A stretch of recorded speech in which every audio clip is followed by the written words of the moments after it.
La conciencia y el cosmos, los cardales, en asistencia a una comprensión más profunda de la actual transición terrestre. Un estímulo que acompaña al peregrino en su retorno hacia la morada cósmica. La conciencia del cosmos, los cardales, una producción de UXIM, Centro de Servicio Planetario.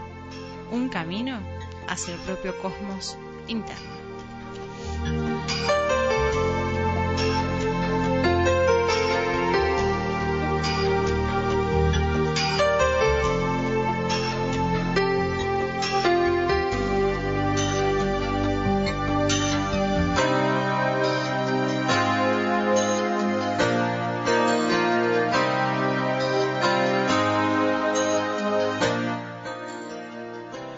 Hola a todos los oyentes y bienvenidos a la conciencia del cosmos, los cardales, un camino hacia nuestro propio cosmos interno.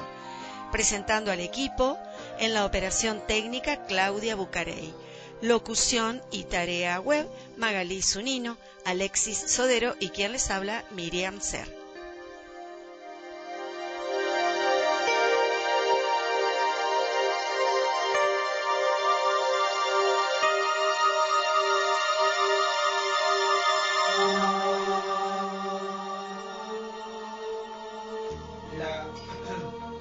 La conciencia y el cosmos, los cardales, sale por FM Los Cardales en vivo todos los miércoles de 22 a 23 horas. La frecuencia de la radio es 104.9 para todos los cardales y el mundo. Para comunicarte con nuestro programa podés hacerlo. Para mensajes de texto, llamadas y WhatsApp, los teléfonos son 0230 154 51 42 33. El teléfono de la radio es 011 5810 3040. En internet, la radio sale en vivo por www.fmloscardales.com.ar. Ahora también tenemos la app, la nueva app, que es FM Los Cardales 1049.escuchanos.online. Nuestro mail es la conciencia y el cosmos cardales@uxim.org.ar. La página de UXIM es www.uxim.org.ar. En Facebook nos encontrás como La Conciencia y el Cosmos Los Cardales. En Instagram, La Conciencia y el Cosmos Cardales. En YouTube como La Conciencia y el Cosmos. Y en Spotify también de la misma manera.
Encuentros con Daniel Gagliardo, fundador e instructor de UXIM, Centro de Servicio Planetario, que irradia la nueva polaridad planetaria en sus enseñanzas.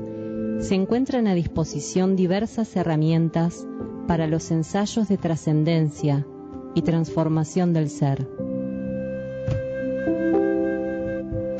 siendo una oportunidad única de revelación e instrucción para cumplir con la ley espiritual.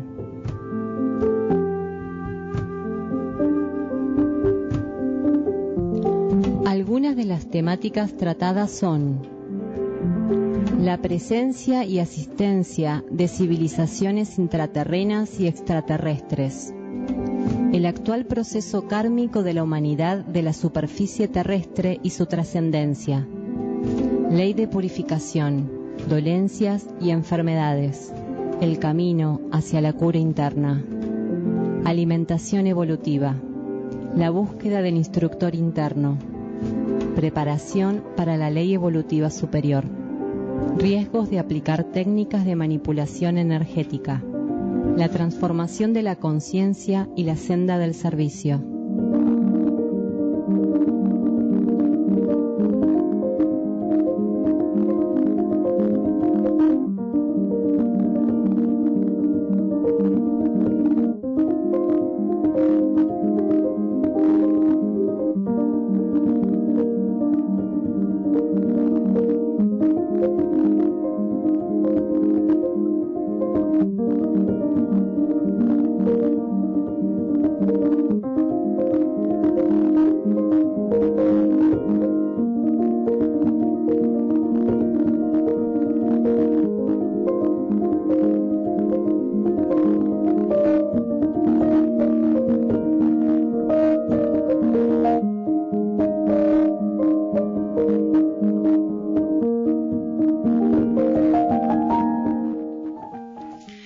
Estos programas son realizados en base a los estudios de cosmosofía que Daniel Gagliardo ofrece en UCSIM Campo Sierra del Cielo y demás ciudades. En ellos hacemos también lecturas del material de UCSIM Centro de Servicio Planetario. En el programa de hoy nos estarán acompañando fragmentos del libro La Entrega de Daniel Gagliardo.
¿Cómo debemos tratar de concretar y de sostener la entrega? ¿Cómo saber, cómo darnos cuenta si estamos listos? Todos estamos detrás de ese esclarecimiento, de cómo concretar la entrega, de cómo definir cada vez más a qué nuestra conciencia tiene que ser donada, en qué momento, de qué forma, cómo podemos avanzar en esa entrega. Cuando nosotros comenzamos a plantearnos si será el momento y cómo habremos de confirmarlo, es que ya transitamos la necesidad de resolver este dilema de la entrega. Cuando el ser está a punto para entregar su conciencia, para donar lo que él es como vida y como conciencia, si no avanzase en esta cuestión, experimentaría un sofocamiento.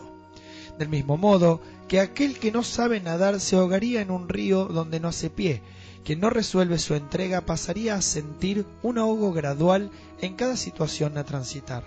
Casi todo aquello que intentase asumir y desenvolver, que no procediese de su relación con las leyes internas, pasaría a percibirse como un elemento limitado y limitante, capaz de sofocarlo, siendo percibido como una pesada carga. En él posiblemente se tornará una urgencia moral el concretar la entrega. En otras etapas planetarias y humanas se nos permitió ensayar fraccionadamente la realidad bajo múltiples variantes, en función del paradigma con el que interactuábamos y las correspondientes necesidades. Con el comienzo de la transición terrestre, esa posibilidad está cerrando para una parcela de individuos. Seres que son estimulados a alcanzar un grado de síntesis y comunión mayores en el campo de la personalidad, acordes a su oculto potencial interior.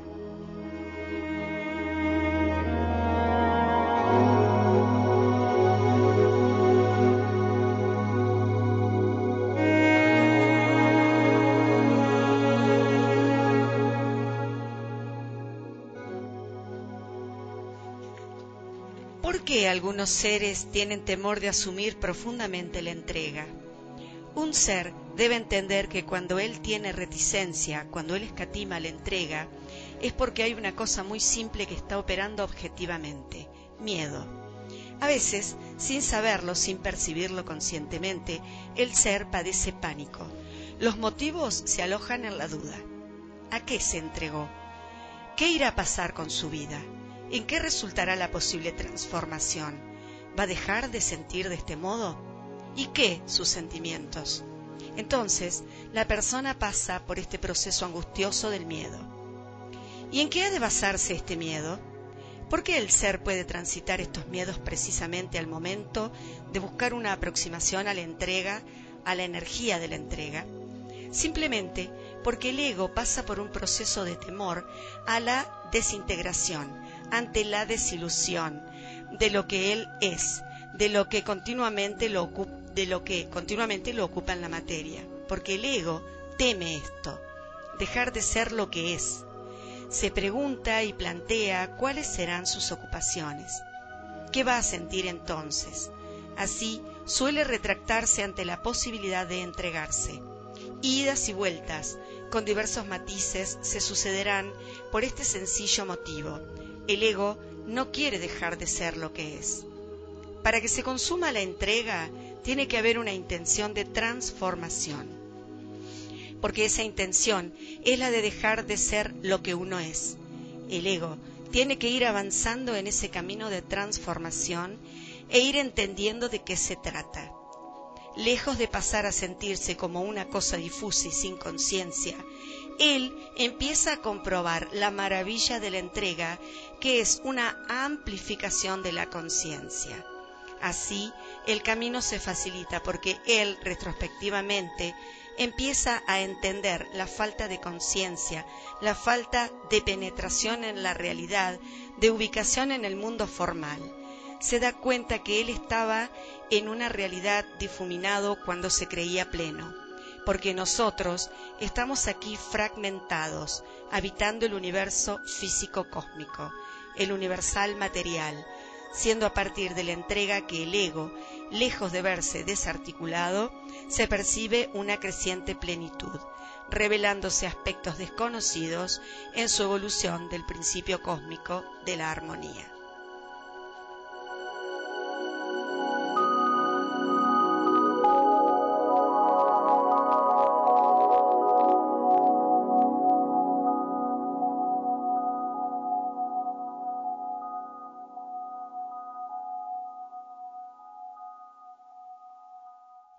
¿Somos elegidos por la voluntad superior, como dice una frase muy conocida? ¿Muchos serán los llamados y pocos los elegidos? ¿Cómo puede ser observado esto bajo la ley del amor, que no tiene preferencias por nada ni nadie? Nada ni nadie nos elige, solo nosotros podemos elegirnos, donando y entregando vida y conciencia a la voluntad superior. En algún momento de nuestra evolución, la principal de las pruebas será concretar aquella entrega y ofrecer a lo superior lo que somos. Es un gesto íntimo, el ser se elige a sí mismo. No podríamos encaminarnos hacia ciertas etapas de no ser así. Cierto es que la ley del amor no tiene preferencias, así como ninguna ley las tiene.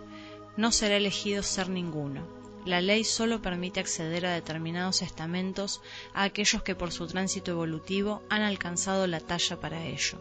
Si un ser no puede determinar por sí mismo con qué habrá de comprometerse, nada ni nadie podrá determinar aquello sobre lo cual sólo él puede dirimir y luego sostener.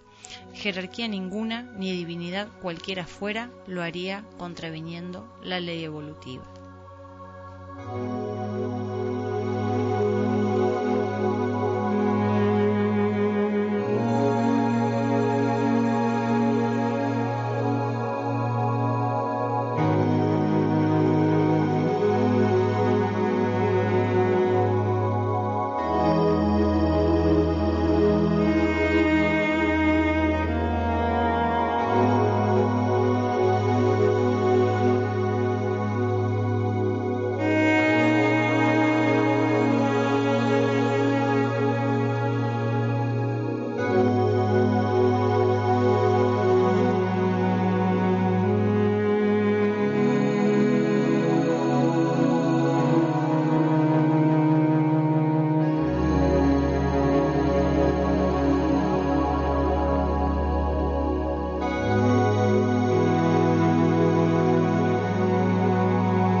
Te presentamos el tema central del programa del día de hoy, el cual está titulado Los límites los pone la ley de karma.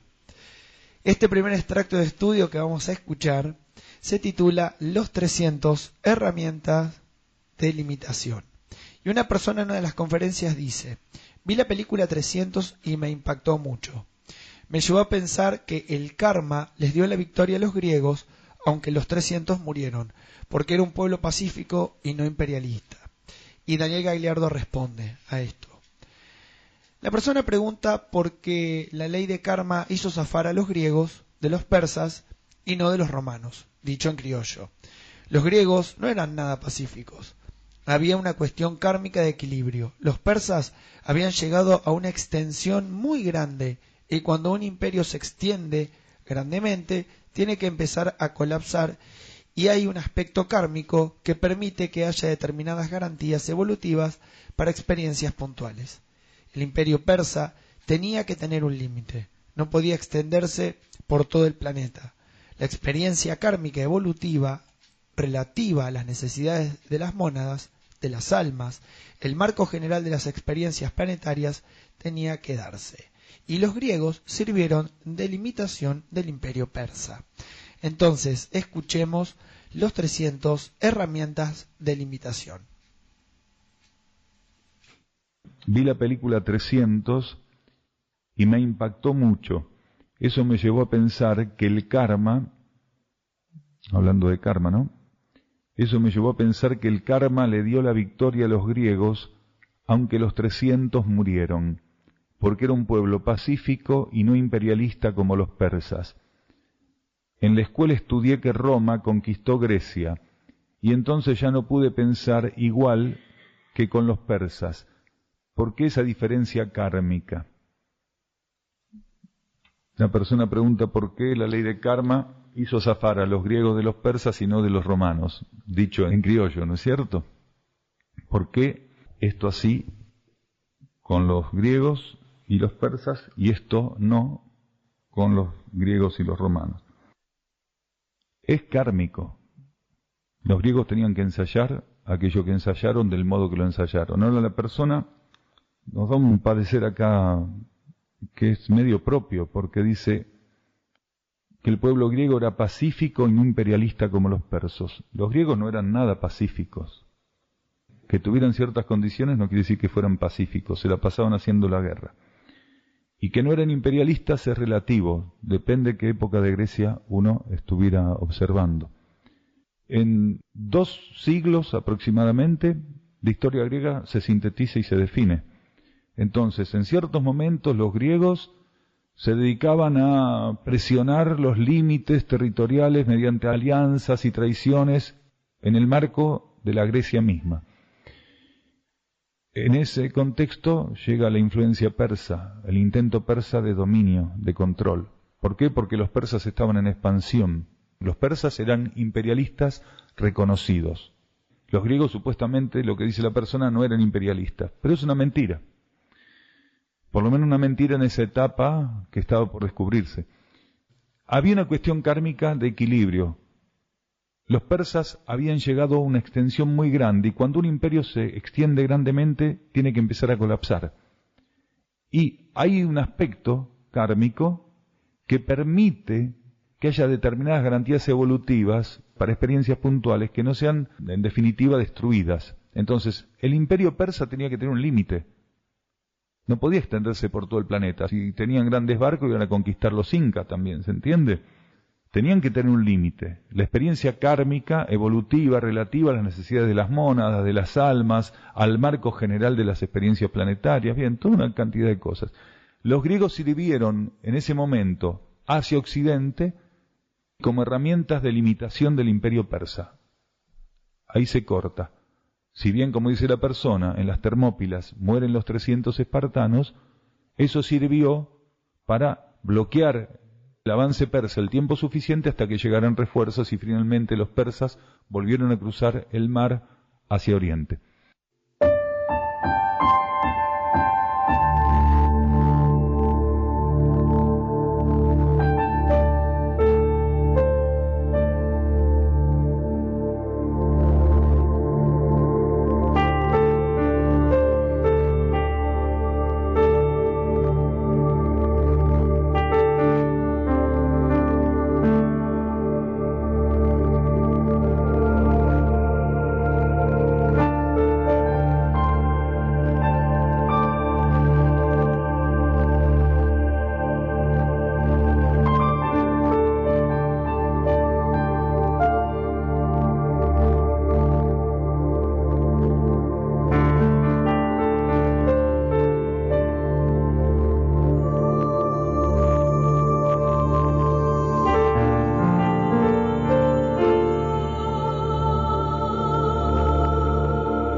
Unificarnos no significa desintegrarnos, al contrario, significa consolidarnos, significa pasar a tener una condición unificada y sostenida en la conciencia, posibilidad que el ego desconocía por su encapsulamiento en el mundo material, y no solo en relación a lo que asciende y desciende guiado por la energía, sino a todo lo que se mueve en sentido vibratoriamente horizontal. Entonces, ese pánico que tenemos es precisamente por ese temor a la desintegración, a la dilución.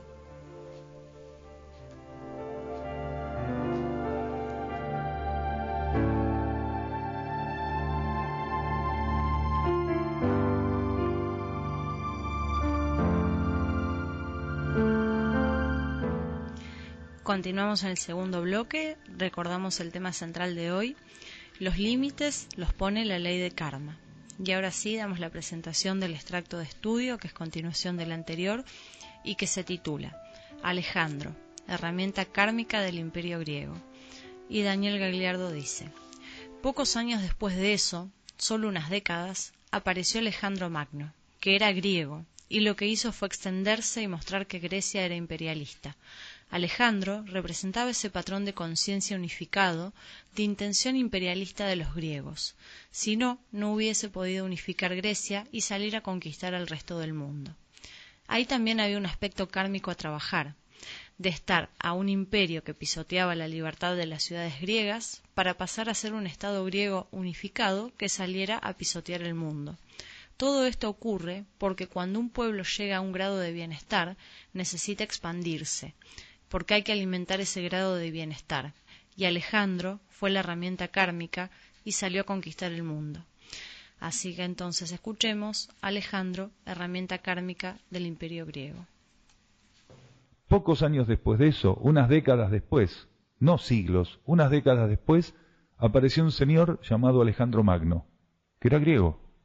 Para algunos griegos no era griego porque era macedonio, y para algunos griegos los macedonios eran unos brutos, pero este no era ningún bruto. Alejandro Magno lo que hizo fue extenderse y mostrar realmente que Grecia era imperialista. y que las necesidades griegas eran necesidades imperialistas, porque los griegos necesitaban extenderse. Ya no les bastaba con trabajar el comercio marítimo, no les bastaba con el comercio interno. Las ciudades griegas habían llegado a un grado de satisfacción en términos de bienestar y de funcionamiento que las obligaba a tener más bienes, y Grecia era muy austera para ofrecer esos bienes. Apareció Alejandro representando ese patrón de conciencia, unificando. ¿Por qué Alejandro pudo hacer eso? Porque los griegos tenían intenciones imperialistas. Si no, él no hubiera podido unificar Grecia y salir a conquistar el resto del mundo.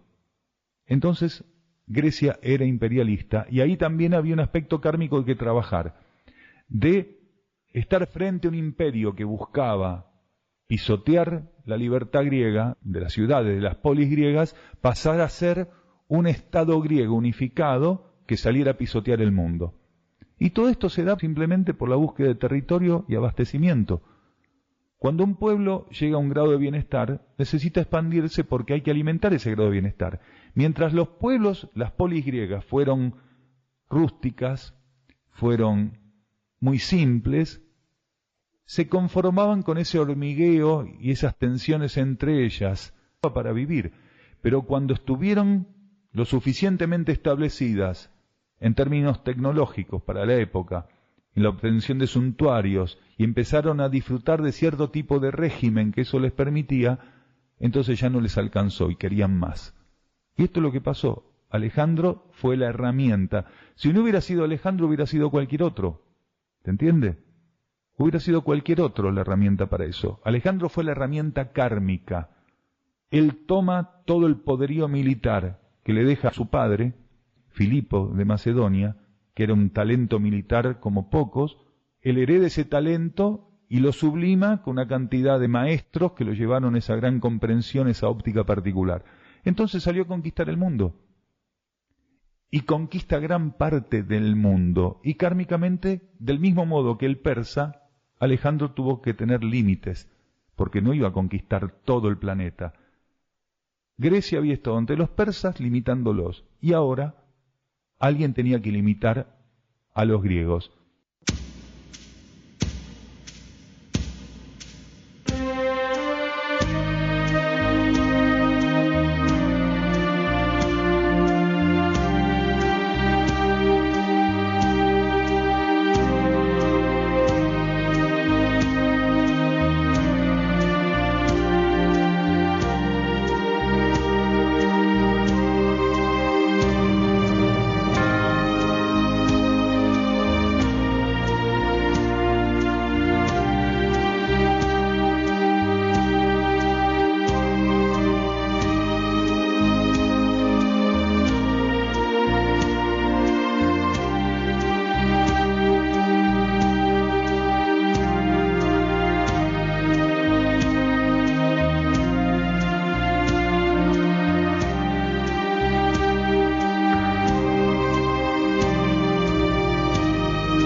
es a medida que avanzamos en la senda iniciática que consumamos la ascesis y somos encaminados progresivamente hacia el comienzo, el conocimiento y vivencia de la síntesis. El sentido profundo de comunión es comprendido, abarcado, vivido por el ego, acercándose a la síntesis cósmica, donde, llegado el momento, será integrado, absorbido, elevado hacia el mundo de las energías. Nadie tema no saber cuándo ha llegado el momento de consumar esta donación al único, pues tanto los síntomas como las consecuencias de aquel proceso serán perceptibles e inevitables.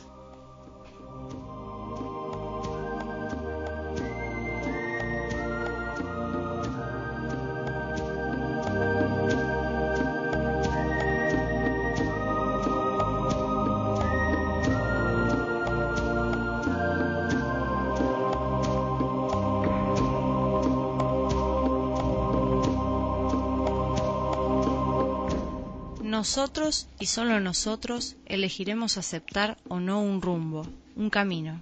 Al elegirnos, estamos aceptando un determinado orden y sentido circulatorio de la energía.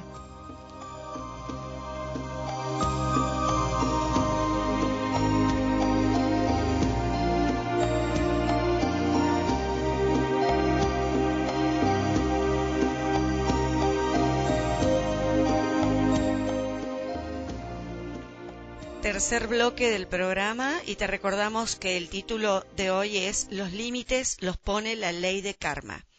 El próximo extracto de estudio, continuación de los anteriores, se titula El límite para el imperio griego. Y Daniel Gagliardo dice: ¿quién limitó a los griegos? La muerte de Alejandro.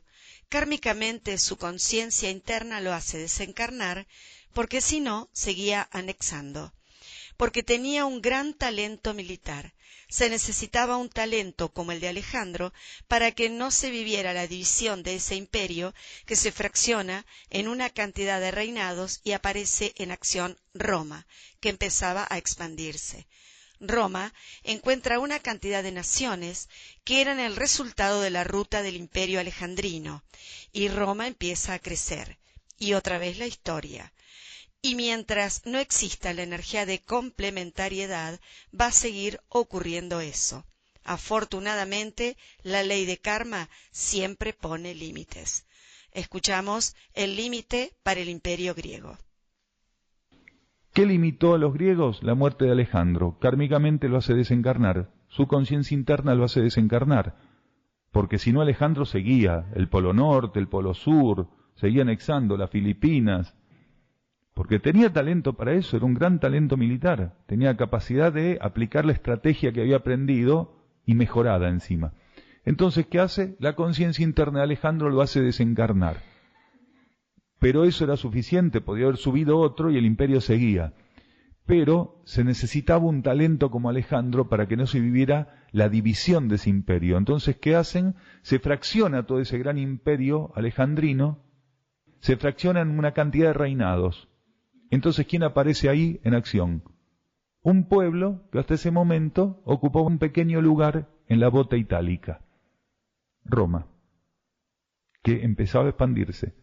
¿Y qué hace Roma? Encuentra una cantidad de naciones griegas que eran el resultado de la ruptura del imperio alejandrino. Y Roma empieza a comerse de a una, porque estaban peleadas entre ellas. Y Roma empieza a crecer, y otra vez la historia. Es lo que intentó hacer después Alemania, y continuamente es así. Mientras no exista la energía de complementariedad, va a seguir ocurriendo esto. Afortunadamente la ley de karma siempre pone límites, siempre los pone. Inglaterra es el mayor imperio mundial que se ha conocido. Sin embargo, la energía también está poniendo límites, y los puso. Estados Unidos tiene el mismo tipo de expansión, y los puso. Las técnicas expansivas imperialistas se van camuflando y van resultando en otras cosas, pero siempre va a haber un límite puesto por la energía.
Desde el año 2017, Sierra del Cielo funciona como centro de rescate animal.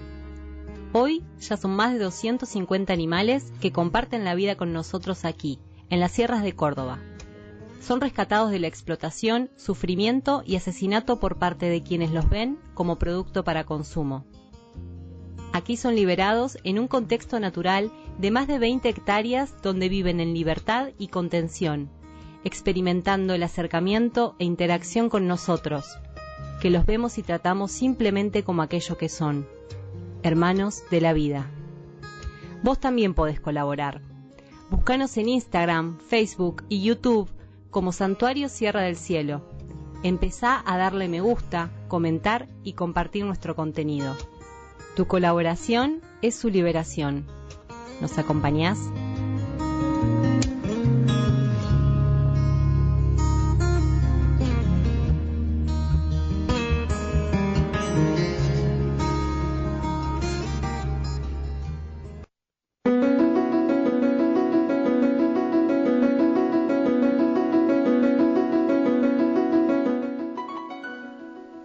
Continuamos con el cuarto bloque del programa del día de hoy.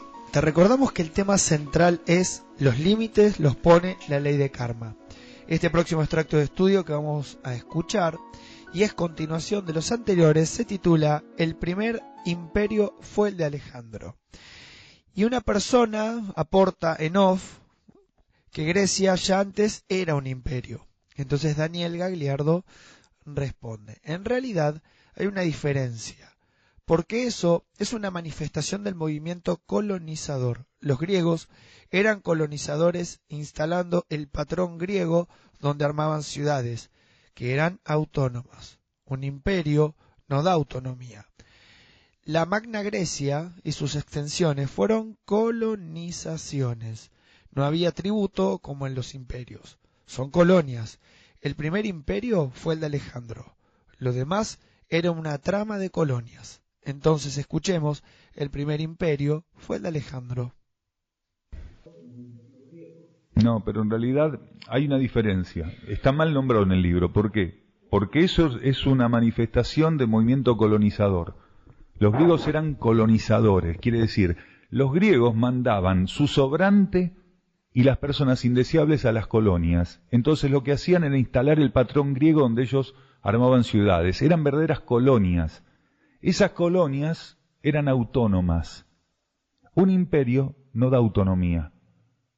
Entonces la Magna Grecia, que es esa expansión que fue hasta Sicilia y también hasta la Troya, hasta las playas de Ilión, eso todo es colonización. No había tributo como en los imperios, no había centralización como en los imperios. Es un error del historiador que hizo ese libro. Los griegos eran verdaderos hacedores de colonias. Cuando en una polis griega sobraba gente, votaban el ostracismo, afuera los mandaban a una colonia, había una colonia en Sicilia, había otra colonia en tal lado, la mandaban para las Cícladas, la mandaban para acá, la mandaban para allá, toda la parte de Anatolia, mandaban todo para Turquía. Así los griegos estaban expandidos en abanico. ¿Esto qué les permitía? Por eso lo que habíamos dicho antes, no pasar hambre. Cuando había mucho en un lugar, no había con qué darles de comer. Los recursos del pueblo griego eran muy limitados, la tierra griega es muy austera. Entonces, el griego es muy ingenioso, ¿por qué?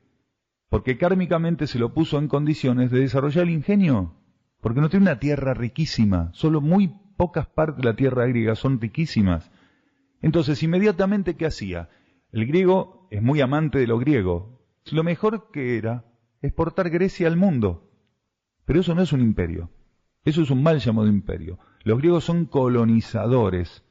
Igual que Cartago. Cartago colonizaba. ¿Se entiende? En una menor medida. Colonizaba con un aspecto meramente mercantil, pero colonizaba. Grecia también colonizaba.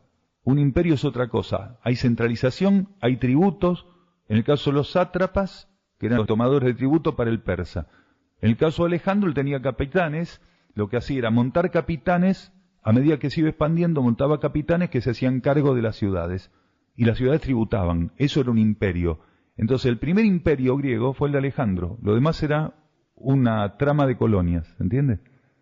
Bueno, eso en realidad son las mafias chinas, no lo hace China. no es un movimiento gubernamental, aunque el gobierno lo va a aprovechar en un momento determinado, porque es la forma de infiltrar, aunque no lo sepan los que van, es una forma de permitir que haya chinos metidos en un montón de lugares, que cuando llegue el momento el gobierno chino puede contactar donde estén. Quiere decir, los manda la mafia china, porque es toda una gran mafia internacional, y después, si es necesario, el gobierno sabe dónde hay chinos y va y contacta la comunidad china del lugar, si quisiera sacar o tomar algún tipo de provecho, porque el gobierno chino sabe que hay una colectividad china en cualquier lado, sabiendo dónde está esa colectividad, si quiere tentar a alguien para que opere como agente chino, qué mejor que ya esté instalado en esa comunidad. Entonces es diferente.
Vivenciaremos aquella íntima instancia donde fluirá nuestra conciencia manifestando: esto que soy te pertenece.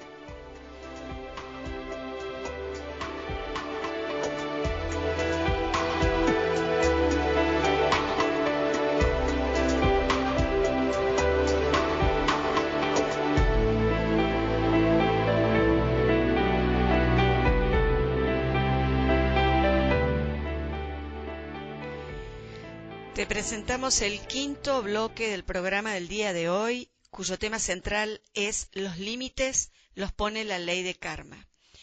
El último extracto de estudio se titula ¿Resurgirán elementos como verdaderos terafines? Una persona dice: vimos una noticia sobre el descubrimiento de una pirámide en la Antártida. ¿Es genuino esto?, preguntan. Y Daniel Gagliardo responde: nosotros no tenemos información de esto, pero tenemos información interna de que en los polos, como en otros lugares, van a empezar a darse este tipo de descubrimientos. Estos descubrimientos son elementos de otra etapa planetaria que, conservando parte de su estructura material, estarán recargados con un poder energético y simbólico devastador. A algunos les generará rechazo y a otros estímulos evolutivos.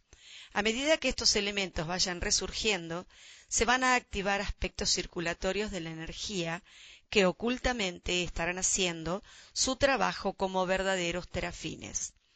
En esa hora, los esfuerzos por ocultar la verdad y ocultar la mentira van a ser absolutos. La hermandad de la luz, versículos de instrucción profética. Escuchamos, resurgirán elementos como verdaderos terafines. Acá nos preguntan, dice, vimos una noticia sobre el descubrimiento de unas pirámides en la Antártida, incluso con fotos de las mismas. ¿Tenemos información si es genuino este hallazgo? Ayer nos comentaba una persona acá, ¿quién es que vio esto?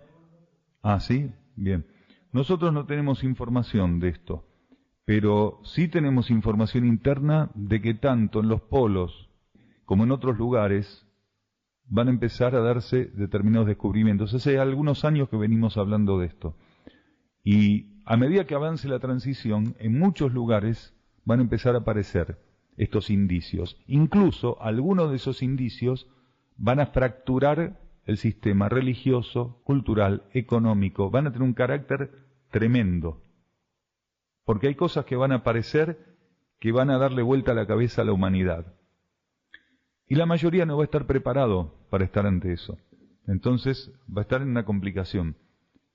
Los que sí van a estar preparados van a ver con muchísima gratitud y van a ver señales en todo eso.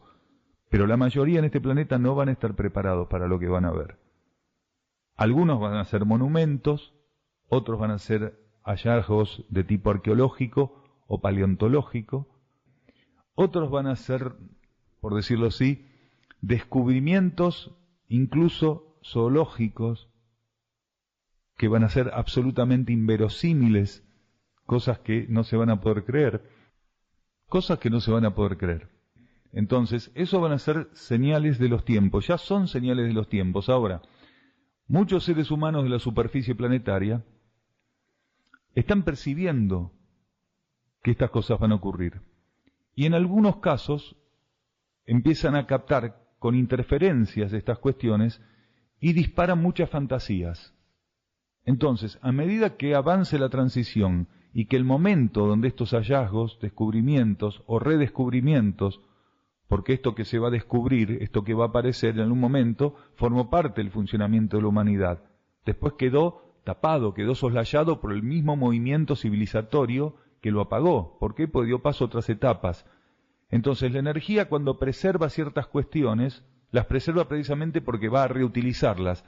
Y estos elementos que van a surgir, estos elementos que van a resurgir, no van a tener la misma carga energética que tuvieron en su momento. ¿Por qué?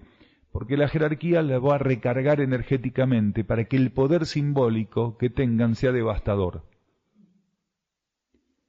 No es un elemento viejo que va a aparecer, es un elemento de otra etapa de la vida planetaria que va a conservar parte de su estructura etérico-física, pero va a estar cargado con un poder energético y simbólico inmenso. Si no, la vida planetaria no permitiría que resurja, porque la vida planetaria no va a desenterrar un muerto y ponerlo ahí con gusanos, porque un muerto con gusanos no es nada. Cuando la vida planetaria permita que algunos elementos resurjan, salgan a la luz nuevamente, después de tanto periodo de ocultamiento, de ese receso, los va a ofrecer recargados simbólicamente, vibratoriamente, energéticamente. Ese poder de recarga que van a tener va a ser tan inmenso que en algunos va a generar un rechazo enfermizo, va a generar verdaderamente fracturas a nivel psíquico, y en otros va a generar estímulos evolutivos que los van a llevar a determinados grados de apertura, van a facilitar determinados grados de apertura. Entonces, no son cuestiones que van a salir caprichosamente a la luz, tienen una utilidad, tienen una finalidad. La conciencia planetaria, la jerarquía va a utilizar esos elementos como herramientas de precisión. Las áreas donde van a emerger son áreas que están directamente asociadas con vórtices de energía muy puntuales, y a medida que estos elementos vayan surgiendo a la luz, vayan descubriéndose a la humanidad, se van a activar, como en un acorde, aspectos circulatorios de la energía que también ocultamente van a estar haciendo su trabajo. En algunos casos se lo puede ver como terafines. En este nuevo trabajo que estamos realizando por medio de escritura, hay una de las frases que dice que en esa hora los esfuerzos por ocultar la verdad y ocultar la mentira van a ser absolutos. ¿Se entiende? En esa hora los esfuerzos por ocultar tanto verdad como mentira. No se trata solo de ocultar la verdad. Los mecanismos que mueven este planeta y lo llevan al desequilibrio van a poner toda su energía para que tanto verdad como mentira queden ocultas. Esos momentos van a ser tremendos para la humanidad, porque ellos no van a querer que se descubra toda la mentira con que están operando, pero tampoco van a querer que se descubra la verdad. El ocultamiento va a ser la moneda, la herramienta principal que estas fuerzas van a tener. Entonces, más que nunca van a reforzar la ilusión. ¿Por qué? Porque solamente reforzando la ilusión se puede mantener oculta verdad y mentira simultáneamente. ¿Se entiende?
Vení a trabajar unos días a la huerta Campo Sierra del Cielo. Estamos convocando desde el lunes 26 hasta el sábado 31 de agosto al mediodía.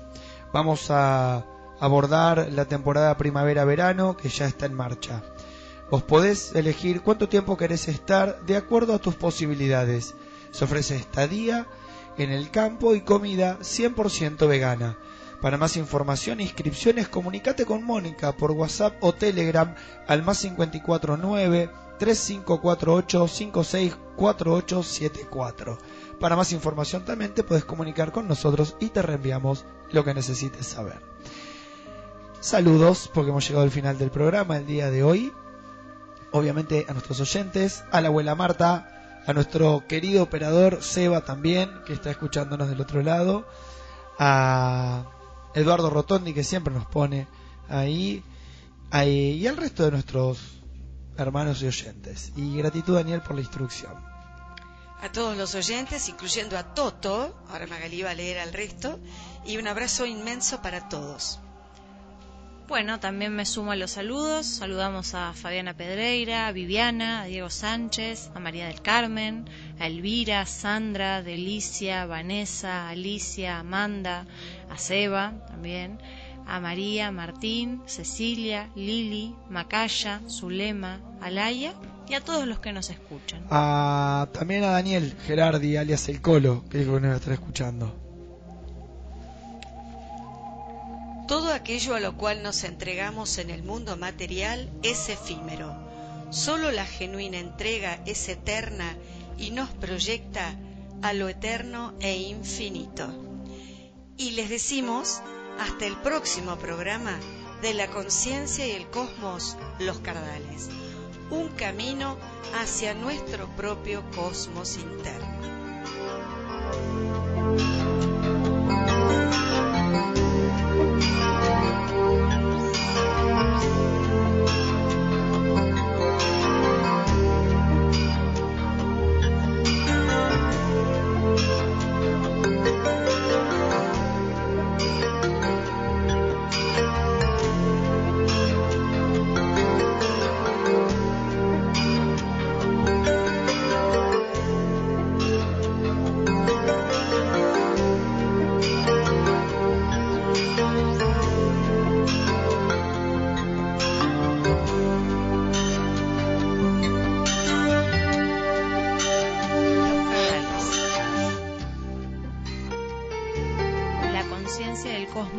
Los Cardales, en asistencia a una comprensión más profunda de la actual transición terrestre.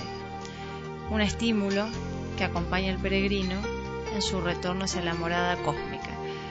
La conciencia del cosmos, Los Cardales, una producción de UXIM, Centro de Servicio Planetario.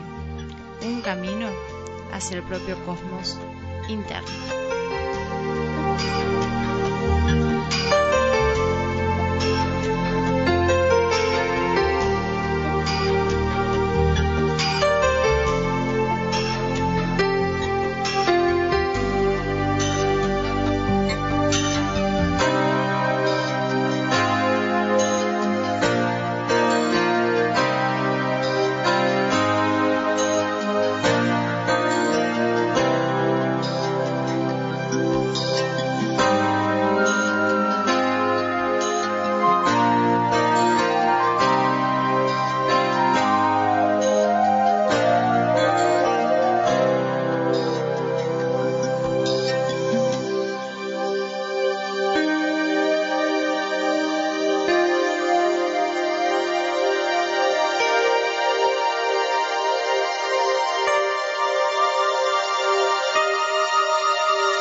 Continúa en esta sintonía escuchando Música de las Esferas.